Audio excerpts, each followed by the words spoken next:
मलकापूर पांग्रा पुन्हा कडकडीत बंद. सरपंच संतोष देशमुख हत्याकांडातील आरोपींना जेरबंद करण्याची मागणी.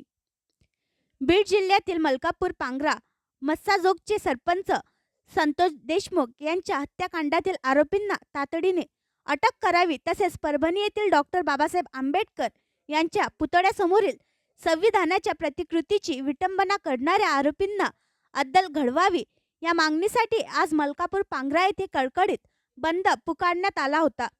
या बंदला ग्रामस्थांचा उत्स्फूर्त प्रतिसाद मिळाला. मागील आठवड्यात देखील परभणी घटनेच्या निषेधार्थ मलकापूर पांग्रा येथे बंद पुकारण्यात आला होता.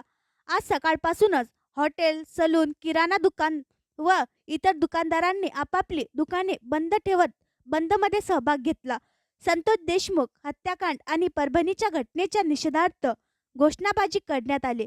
बंद यशस्वी करण्यासाठी सरपंच पती यादव टाले, तंटामुक्ती अध्यक्ष महादेव गवई, ग्रामपंचायत सदस्य राजू साळवे, शरद आठवडे, अमोल देशमुख, कैलाश देशमुख, अंकुश देशमुख, गजानन देशमुख, निलेश काकडे, विजय आठवडे, अरुण टाले, सुनील बनसोडे, रुपेश गायकवाड, उद्धव देशमुख, गोपाल देशमुख, राजू देशमुख, रत्नाकर पंखुले, बलराम उगले, रवी वायाळ, कुलदीप टाले, विलास देशमुख, रामा गवई आदींनी पुढाकार घेतला.